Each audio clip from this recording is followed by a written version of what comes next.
Saludos República Dominicana, qué bueno es poder contar con todos ustedes para llevar la cátedra a la universidad a todos los hogares de la República Dominicana. En esta semana tenemos que hacer un stop, tenemos que hacer una parada, no solamente física, sino espiritual, emocional. Como todos los dominicanos sabemos, se va a iniciar, o ya estamos, en lo que es la Semana Mayor. Y quisiéramos, desde esta humilde tribuna, pedirle al Todopoderoso, pedirle a ese ser trascendental, a ese ser grande, extraordinario, Dios, que nos guíe, que nos ilumine en esta Semana Mayor. Que cada uno de nosotros, los dominicanos, y por qué no, los seres humanos en sentido general, demos un paso hacia lo más grande, hacia lo más divino, el Todopoderoso, y nos apartemos un poquito de las cosas que en nada contribuyen. No es que dejemos de compartir, tenemos que hacerlo, pero en familia, con humildad, con responsabilidad, con amor. Que no se cuenten el domingo, el lunes, que no se cuenten en esta semana una decena de muertos. Que Dios nos guíe, que nos dé la responsabilidad, que nos dé la paz. Eso es lo que quiere Abogado, Justicia y Sociedad. Eso es lo que queremos todos los dominicanos. Y para eso hay que tener conciencia. Hay que manejar con prudencia, hay que hablar con comedimiento, hay que escuchar a los demás. No lo sabemos todo. El más humilde, el que usted piensa que sabe menos en este mundo, nos puede ayudar, nos puede dar lecciones importantísimas de vida y de la forma de comportamiento más idónea, más correcta. Así que le deseamos en esta semana todo lo mejor. Queremos decirle a todos los dominicanos que por primera vez en la historia de República Dominicana y de la humanidad, este programa presentará desde el punto de vista jurídico, desde el punto de vista legal, por primera vez en un programa dominicano, analizado críticamente, legalmente, el juicio de Jesús. No se muevan porque en solo segundos veremos desde una perspectiva jurídica el juicio de Jesús.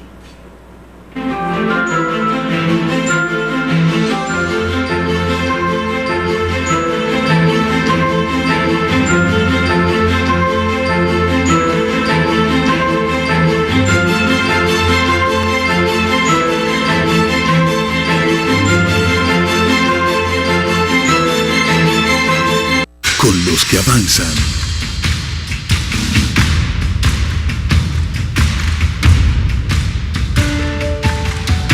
con los que construyen futuro,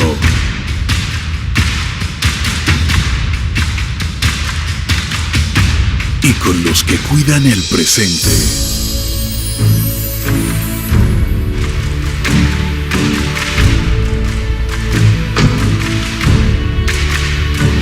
Con los que siembran,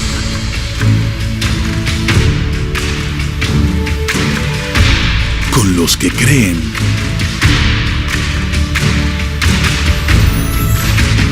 y con los que crecen.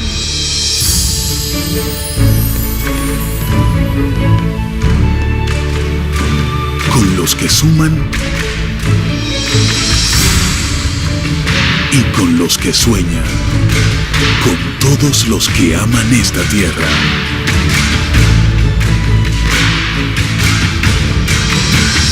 Con la gente y para la gente. Gobierno de la República Dominicana. Filtros Roveida, la garantía de su salud. En Roveida usted encuentra todo lo que necesita para el tratamiento de su agua. Llámanos y le serviremos de inmediato. 809-581-8322 Santiago. Filtros Roveida, la garantía. Exquisito, delicioso, crujiente, sabroso.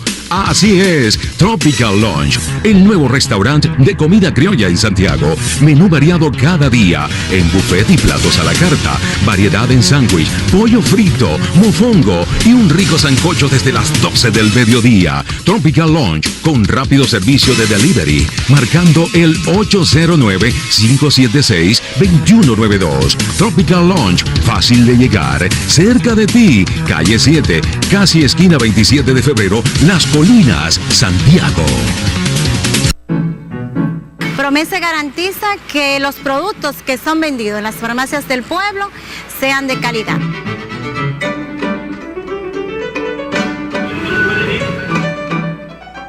Nosotros contamos con un departamento de control de calidad, en donde se hacen todos los análisis rigurosos y necesarios de todos los productos que entran aquí. Hasta que el producto existe en nuestros establecimientos están siendo monitoreados. Tenemos una amplia variedad de insumos Analgésicos, antidiarreicos, antihipertensivos, antigripales, antivirales y antibióticos. rodilleras, cuellos ortopédicos, muletas.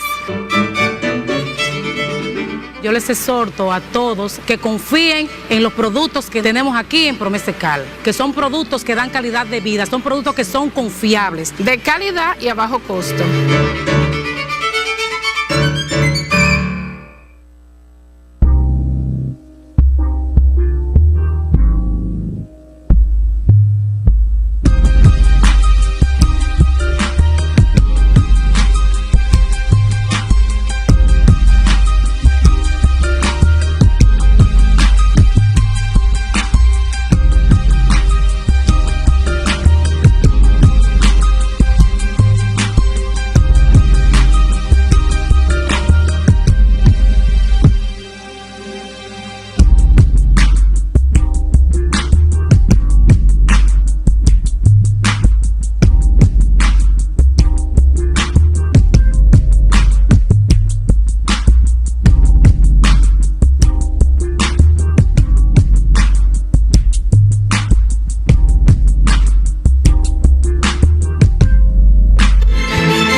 Señores, queremos hacer un llamado a todo el país y al mundo.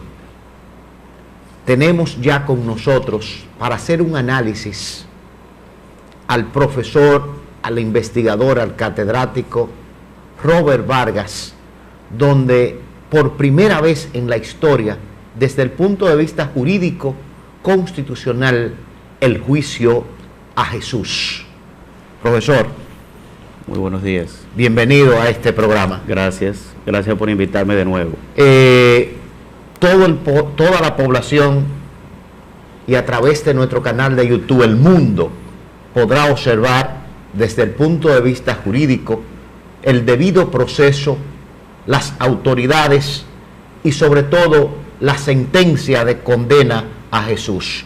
Para empezar este programa, la pregunta es la siguiente: ¿quiénes son los que acusan a Jesús? ¿Y por qué acusan a Jesús? ¿Quiénes son estas personas? Bueno, antes que todo, darte las gracias por esta magnífica oportunidad de poder exponer algunas ideas sobre uno de los procesos más extraordinarios de la historia y de igual manera uno de los procesos más tristes de la historia, desde el punto de vista jurídico, porque como veremos más adelante, en él se cometieron una gran cantidad de violaciones a los derechos que le asistían de conformidad al derecho hebreo a Jesucristo. Decirte que este análisis lo hacemos desde el punto de vista estrictamente jurídico, obviando por motivos técnicos la parte religiosa, para darle al relato una objetividad mayor. Contestando a tu pregunta, debo decirte que la acusación a Jesucristo, a nuestro Salvador, proviene básicamente de las autoridades religiosas que en ese momento dirigían al pueblo judío, especialmente el sumo pontífice, que se llamaba Caifás, y de otros miembros del Sanedrín. Igualmente un sacerdote de nombre Anás, que era en esos tiempos también una autoridad importante de ese órgano del pueblo judío. ¿Quién es el Sanedrín? El Sanedrín es la máxima autoridad en el derecho hebreo judaico. Es un consejo de ancianos y de maestros de la ley establecido con la finalidad de administrar justicia, de manera que es la autoridad suprema en materia de justicia en el pueblo judío. Desde el punto de vista jurídico, desde el punto de vista legal, ¿cuáles son los hechos? ¿Cuáles son las imputaciones contra Jesús? Básicamente a Jesús lo acusa el sumo pontífice y los demás miembros de y una parte de los miembros de este órgano de blasfemia por haberse proclamado hijo de Dios. Ese delito en el derecho hebreo estaba penalizado inclusive con la muerte, básicamente con la muerte, ya que se trataba de un delito grave. ¿Estaba contemplado esto en la ley de ese momento? Estaba contemplado real y efectivamente en las leyes hebreas. Debemos recordar, y es un dato muy importante, que el derecho aplicable a Jesús es el derecho hebreo para ser juzgado por ese delito. El derecho hebreo estaba compuesto por dos instrumentos principales, que era por un lado el decálogo, o sea, los 10 mandamientos. El pueblo hebreo se manejaba el decálogo de los 10 mandamientos en Israel, era un instrumento jurídico penal, y también por los 5 libros del Pentateuco, que en conjunto llamaban lo que los judíos denominaban la Torá, que eran sus leyes penales. O sea que, en definitiva, ¿cuáles serían, aparte de los 10 mandamientos, cuál sería el otro fundamento jurídico? Básicamente los 5 libros del Pentateuco, como te dije, que están compuestos por Éxodo, Número, Deuteronomio y otros más. Se ha planteado que a Jesús lo traicionaron. Se ha planteado que a Jesús lo entregaron. En definitiva, desde el punto de vista del derecho, ¿cómo se hace, cómo se realiza el arresto, el apresamiento de Jesús? Podemos decir que el arresto de Jesús se hace bajo la influencia de Caifás, de una conspiración maliciosa para procesarlo. O sea, se conspira, se hace un plan para poder aprenderlo y se lleva a cabo la noche del jueves. Tú me preguntas, bueno, ¿cómo fue el arresto de Jesús? El arresto fue radicalmente ilegal. ¿Por qué? Porque se produce a una hora y en unas condiciones que violaban el derecho hebreo, a tal punto de que el mismo Jesús, cuando es aprendido, protesta el arresto, Jesús tenía la particularidad de ser un hombre entero, un hombre con una valentía extraordinaria. ¿A qué hora encara el proceso. ¿A qué hora se produce el arresto de Jesús? El arresto se produce, según los relatos históricos, aproximadamente en la medianoche, o sea, a eso de las 12 de la noche.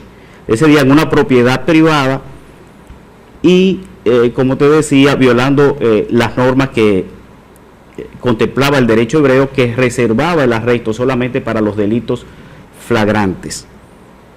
No se podía arrestar a una persona en esas condiciones y tampoco se podía hacer de noche. Los hebreos ya contemplaban el principio de la diurnidad. Entonces que hubo una violación al debido proceso, a las garantías de ese entonces.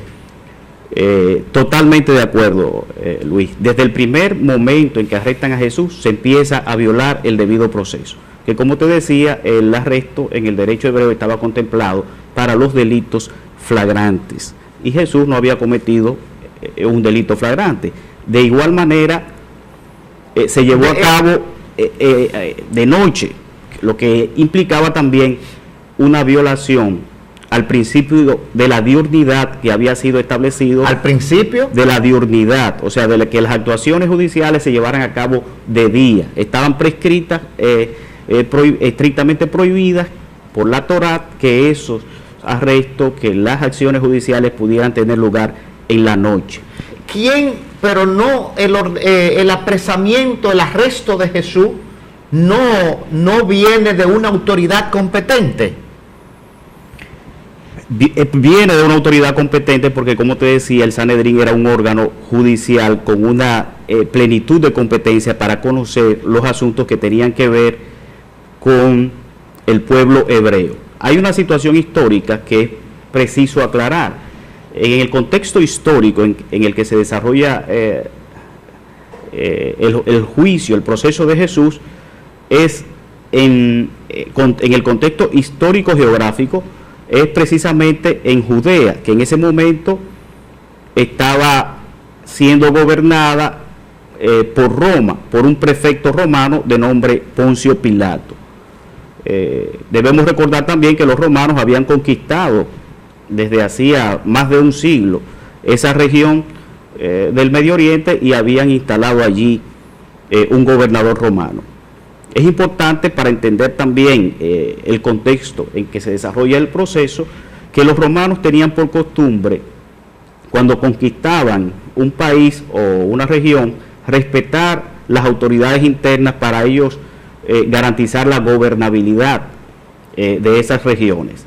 Ellos permitían que el pueblo conquistado siguiera viviendo bajo sus propias leyes, con la condición de que las decisiones importantes fueran aprobadas por los prefectos y gobernadores romanos que ellos instalaban con esos propósitos en los pueblos ocupados. Señores, estamos desarrollando en el programa Abogado, Justicia y Sociedad, por primera vez en la historia dominicana y quizás en el continente, desde el punto de vista legal y jurídico, con el profesor, con el magíster Robert Vargas, el juicio a Jesús. Y nos preguntamos, ¿quiénes juzgaron a Jesús?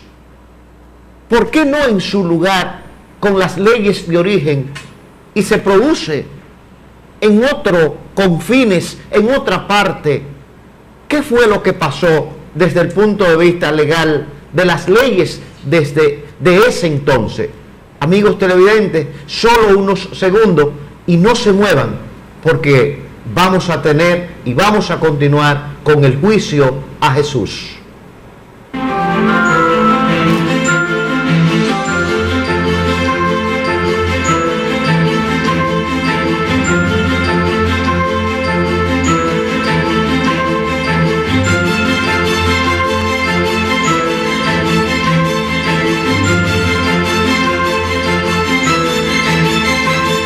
Con los que avanzan.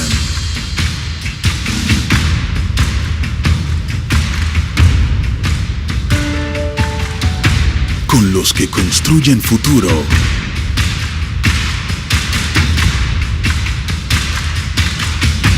Y con los que cuidan el presente.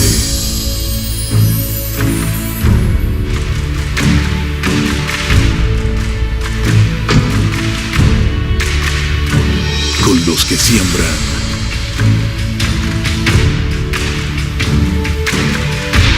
con los que creen,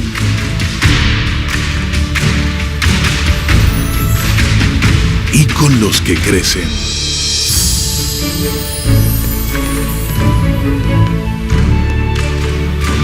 Con los que suman y con los que sueñan.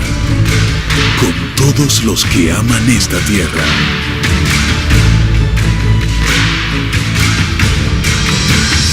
Con la gente y para la gente. Gobierno de la República Dominicana.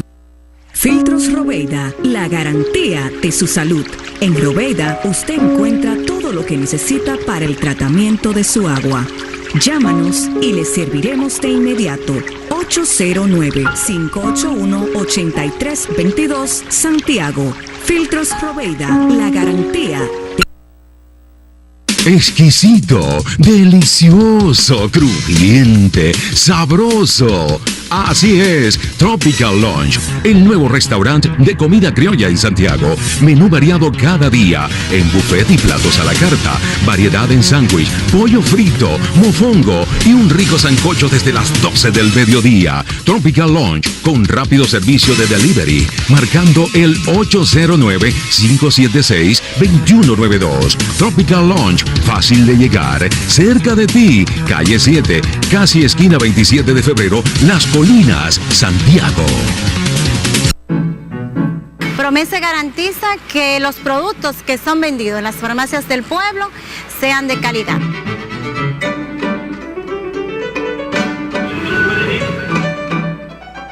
Nosotros contamos con un departamento de control de calidad en donde se hacen todos los análisis rigurosos y necesarios de todos los productos que entran aquí. Hasta que el producto existe en nuestros establecimientos están siendo monitoreados.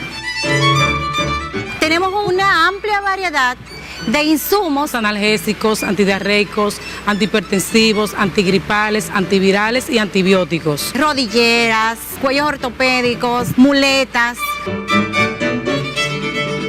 Yo les exhorto a todos que confíen en los productos que tenemos aquí en Promesecal, que son productos que dan calidad de vida, son productos que son confiables, de calidad y a bajo costo.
Señores, es bueno resaltar a los amigos televidentes que hasta este momento no nos estaban sintonizando, que por primera vez en la historia con el magíster Robert Vargas tenemos el juicio a Jesús. Y nos preguntamos, ¿quiénes fueron los que juzgaron a Jesús? ¿Fue una persona?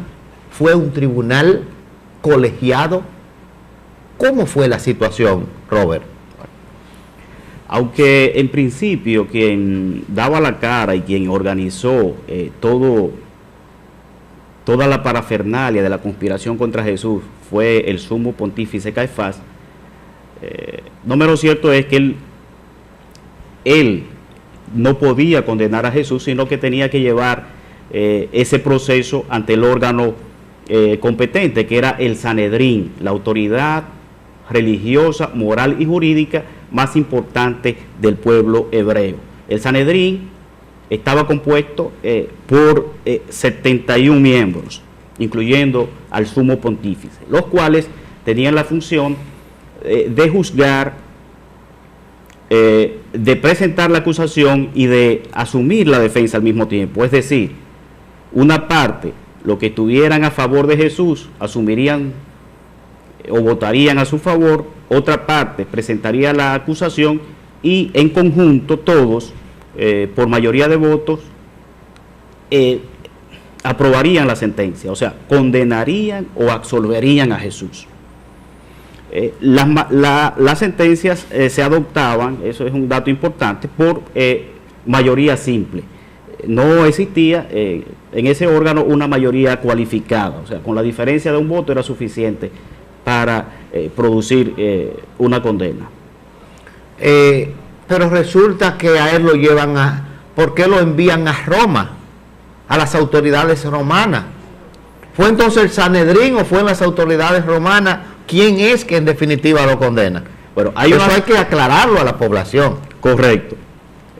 Fíjate bien, como te decía anteriormente, Judea estaba siendo gobernada, siendo ocupada militarmente en ese momento por Roma, que había establecido un gobernador romano.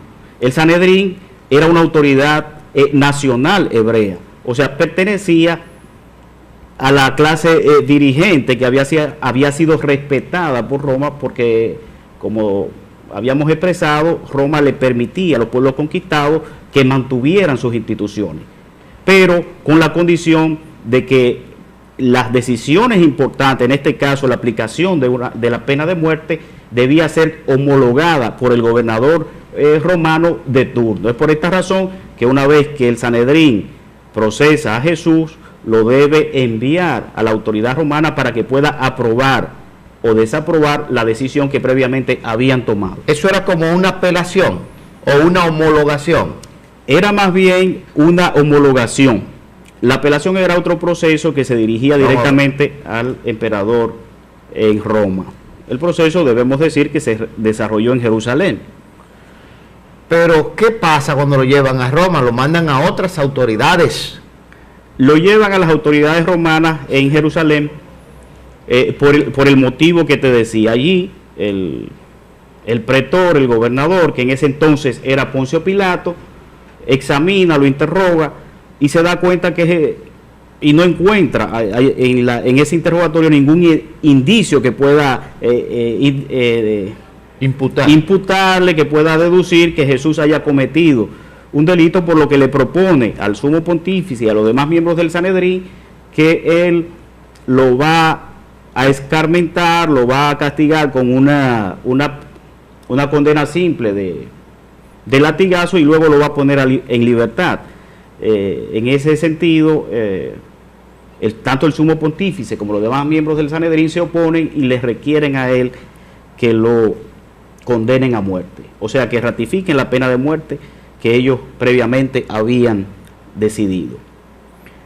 Poncio Pilato, según el relato que hace la Biblia, se da cuenta, y otros historiadores romanos, de que Jesús es de Judea, y quizás tratando de salvarle la vida o de prolongar el proceso, decide enviarlo por ante Herodes Antipas, que era a su vez el gobernador de Judea, de donde era oriundo Jesús. Por eso lo envía donde Herodes, que no hizo más que burlarse de él, hacerle algunas preguntas y luego remitirlo de nuevo ante Poncio Pilato, que en varias ocasiones, debemos decir, trató de salvarle la vida a Jesús, por un hecho quizás un poco desconocido, y es que Poncio Pilato estaba casado con una ciudadana romana de nombre Prócula, que tenía una sierva judía que era seguidora de Jesús, de nombre Berenice, y que supuestamente había intercedido ante ella por Jesús, y esta a su vez intercedió ante su esposo, que era Poncio Pilato,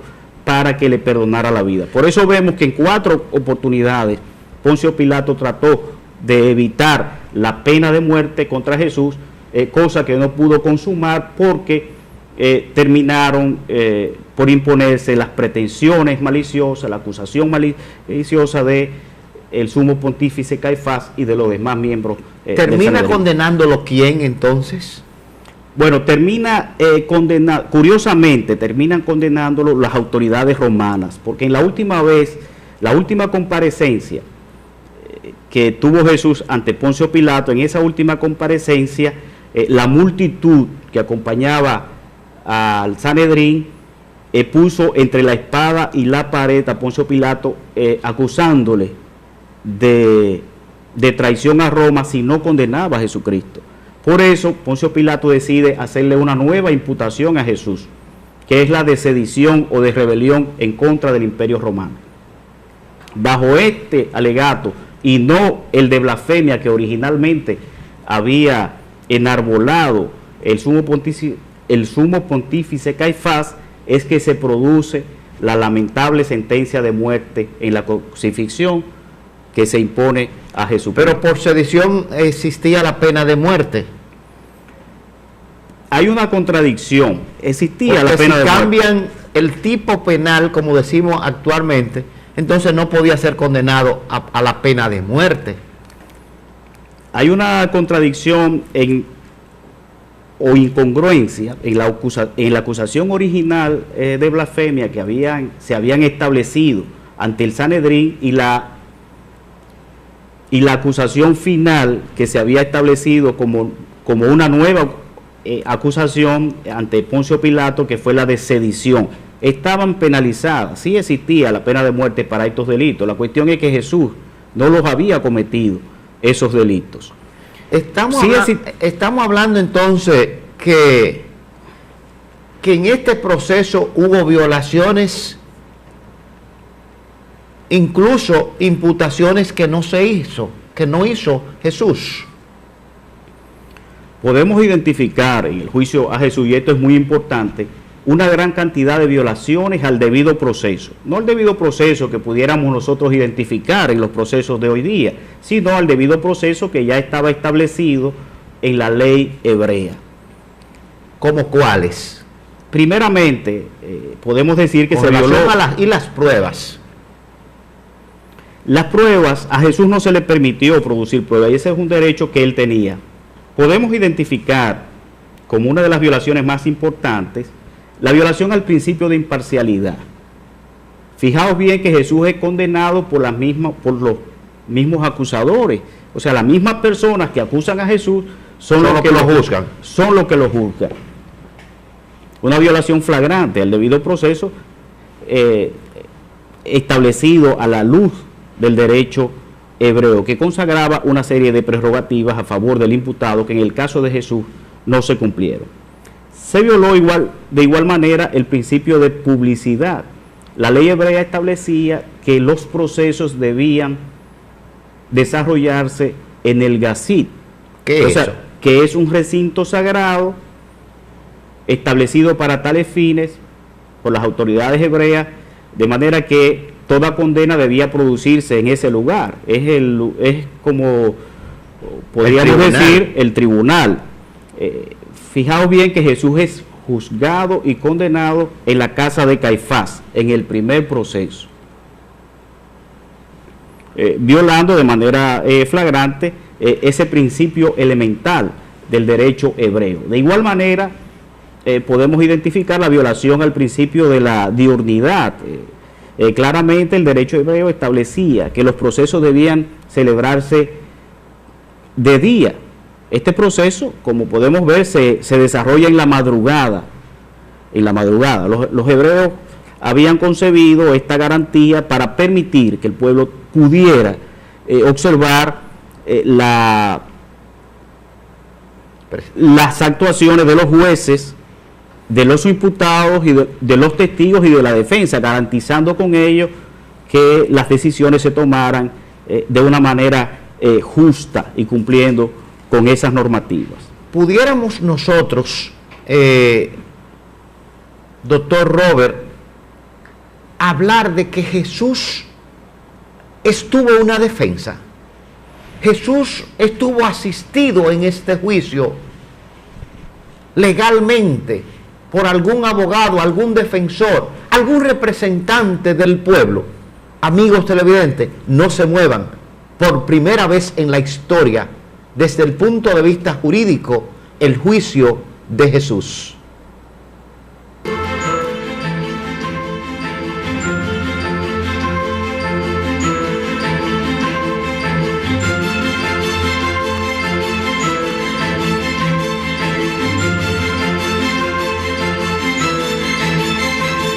Con los que avanzan.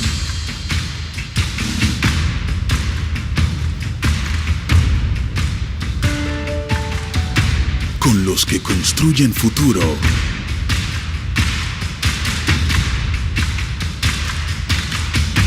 Y con los que cuidan el presente.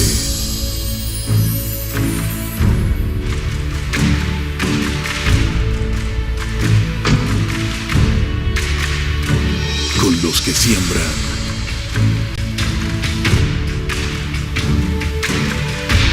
Con los que creen.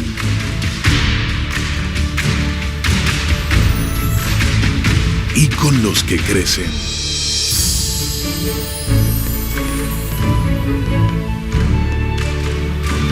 Con los que suman. Y con los que sueñan. Con todos los que aman esta tierra.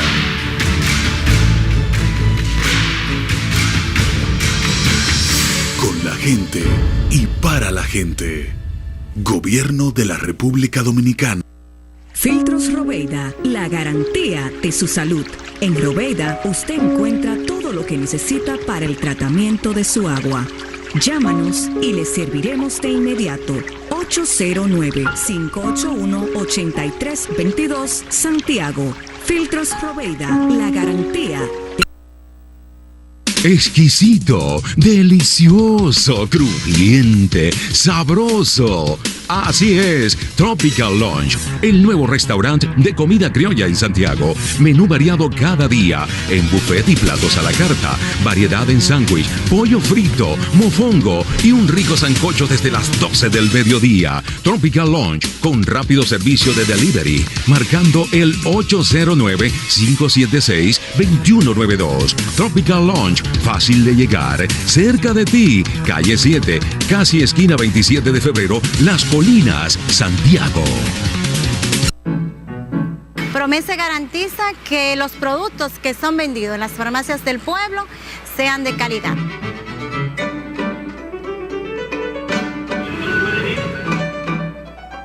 Nosotros contamos con un departamento de control de calidad en donde se hacen todos los análisis rigurosos y necesarios de todos los productos que entran aquí. Hasta que el producto existe en nuestros establecimientos están siendo monitoreados.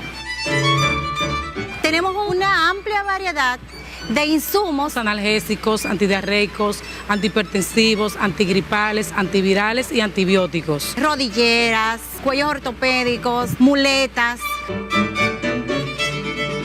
Yo les exhorto a todos que confíen en los productos que tenemos aquí en Promese Cal, que son productos que dan calidad de vida, son productos que son confiables, de calidad y a bajo costo.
Abogado, Justicia y Sociedad, cumpliendo con el mandato constitucional y entrando en la reflexión de la Semana Mayor, ha presentado este programa y sigue con el juicio a Jesús. Estuvo Jesús representado, decíamos antes de irnos a la pausa, por algún abogado, algún defensor, profesor Robert? Ciertamente, Luis, contrario a lo que mucha gente piensa, de que a pesar de lo sumarísimo, pudiéramos nosotros definir el juicio de Jesús, sí tuvo Jesús una defensa letrada y por cierto, muy competente en su proceso. ¿Quién defendió a Jesús en este juicio? Bueno, según los historiadores romanos, encabezados por Flavio Josefo,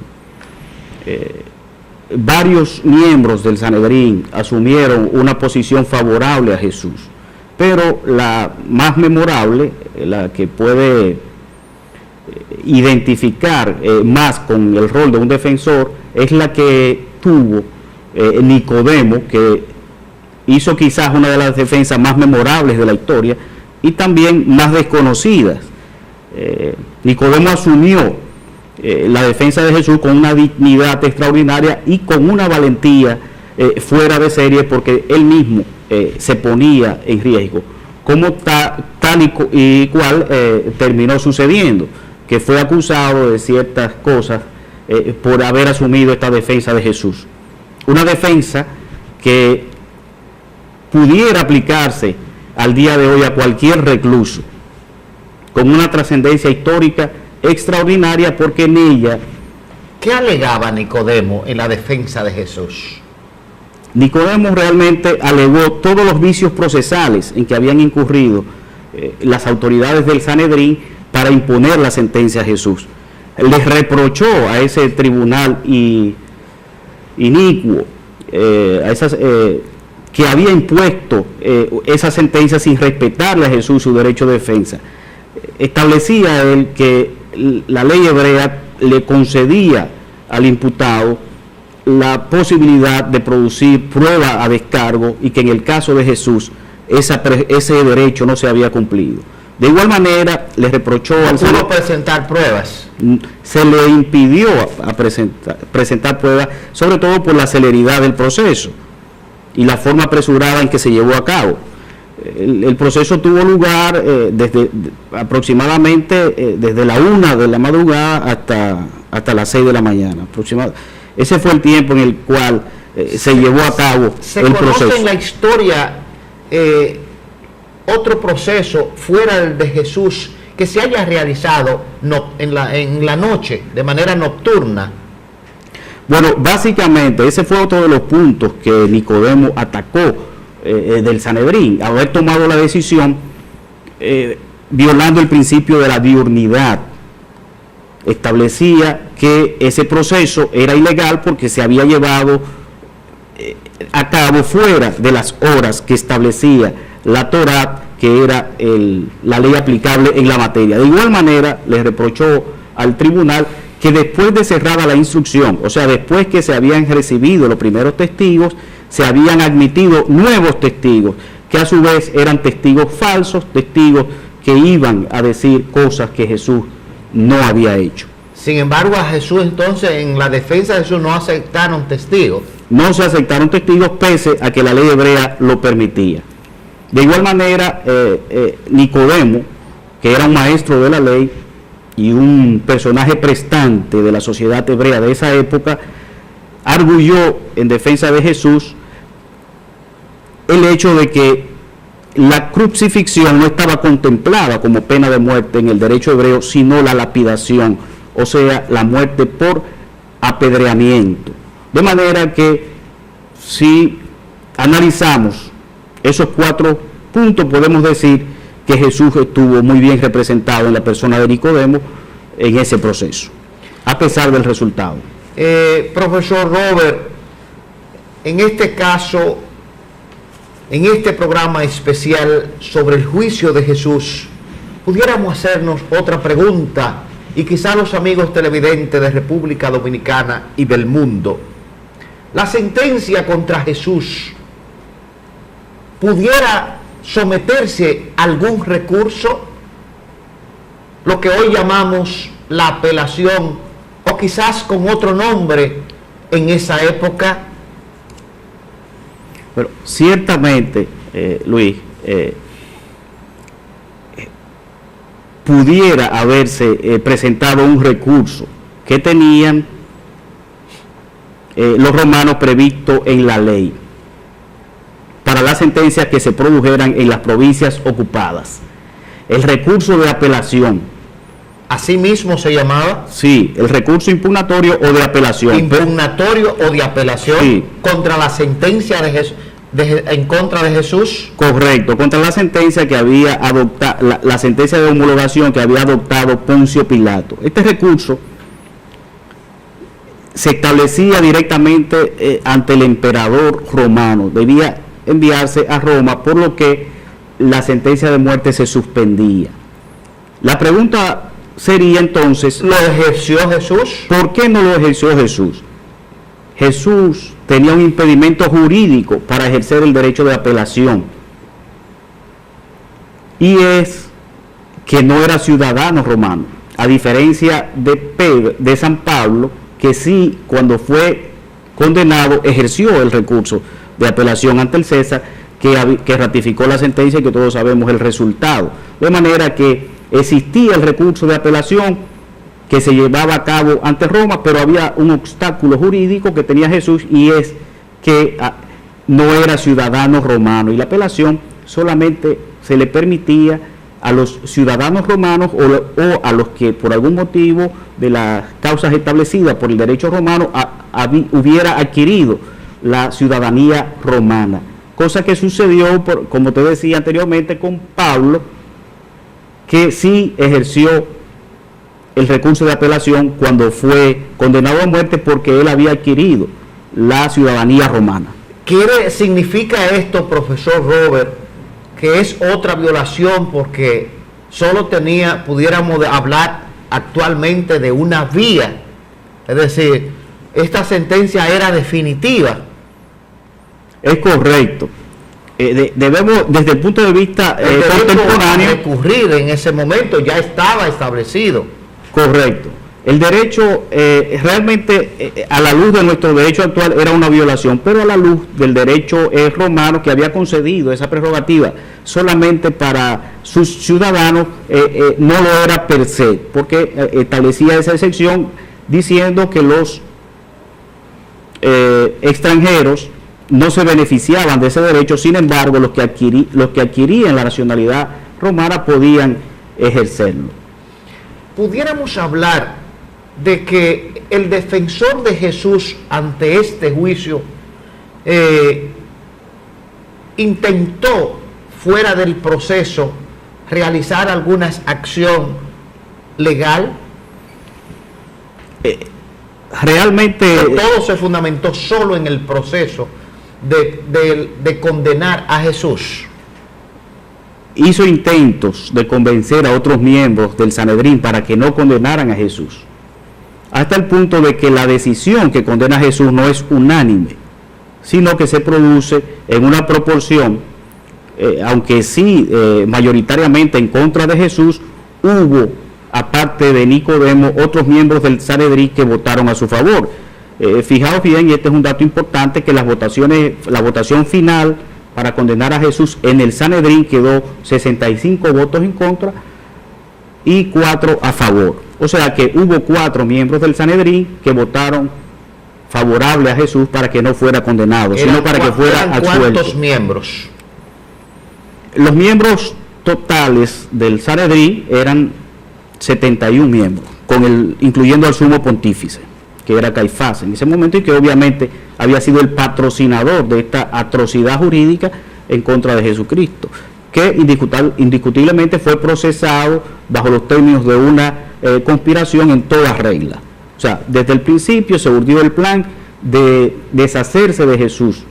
Como no podían matarlo, como no podían hacerlo fuera del proceso, pues idearon la forma de llevarlo a este proceso y condenarlo a muerte. Pudiéramos resaltar en este programa especial, profesor Robert, algunos puntos, algunos elementos interesantes que hasta este momento no lo hemos explicado a lo que es la población nacional y mundial. Bueno, aparte de esa de la situación de la defensa de Jesús, de que realmente efectivamente tú, su abogado, hay un detalle, hay algunos detalles técnicos de lo que es la ley hebrea. Por ejemplo, la ley hebrea establecía que las sentencias a muerte no podían pronunciarse a unanimidad de votos. O sea, si Jesús hubiera sido condenado por la totalidad del Sanedrín, la ley establecía que tendría que ser absuelto, porque ellos no creían en la unanimidad. Pudiera haberse celebrado otro juicio fácilmente si esos 4 no hubiesen votado a favor de Lo que de Jesús. significa que esos 4, en vez de favorecer a Jesús, entonces los perjudicaron según la ley. Bueno, lo más probable es que en la próxima votación el Sanedrín hubiese buscado la forma de deshacerse, de lograr que Jesús fuera condenado de todas maneras, porque debemos tener presente que se trató simplemente de un juicio prácticamente simulado, en el sentido de que ya el resultado estaba totalmente determinado. Eso era uno de los elementos también que Nicodemo tomó en cuenta para defender a Jesús. Él alegaba ante el Sanedrín que el juicio ya no tenía sentido si la decisión previa, a todas luces, era de condenarlo, era prácticamente un ejercicio inútil y que contrariaba todas las leyes que se había dado el pueblo hebreo, o que estaban contenidas en esos libros, que básicamente es el Antiguo Testamento, que ellos lo utilizaban como un instrumento jurídico penal que regía la vida de Israel en ese momento. Profesor, de verdad que le damos las gracias ante el pueblo dominicano y ante el mundo por este programa especial. Siempre estamos a sus órdenes y lo invitaremos a otros programas ya en otros momentos. Bueno, te agradezco la distinción que me haces de haberme traído de nuevo a tu programa, y aspiro a que estas breves informaciones, estos breves relatos, pues puedan contribuir a la formación profesional y a la cultura general de quienes nos estén escuchando, especialmente de los abogados jóvenes, que deben ver en este proceso una oportunidad para identificar elementos importantes de cultura jurídica, porque debemos decir con justicia que el juicio de Jesús, independientemente de la religiosidad que envuelve al personaje, es uno de los juicios más extraordinarios de la historia, junto con el juicio de Nuremberg y de otros juicios famosos. Ostentan básicamente la categoría de los juicios más extraordinarios, y se identifica siempre la figura de Jesús como la imagen de la persona que ha sufrido la injusticia del poder corrupto, del poder abusador, de la arbitrariedad del poder y de la violación a las garantías procesales que bien pudieran utilizarse en la defensa de cualquier imputado al día de hoy, porque mantiene la defensa de Nicodemo toda la vigencia actual por el tipo de violaciones que se produjeron en el proceso. Amigos televidentes, hemos terminado el juicio de Jesús. Esta Semana Santa, como siempre, Dios lo guíe y lo bendiga.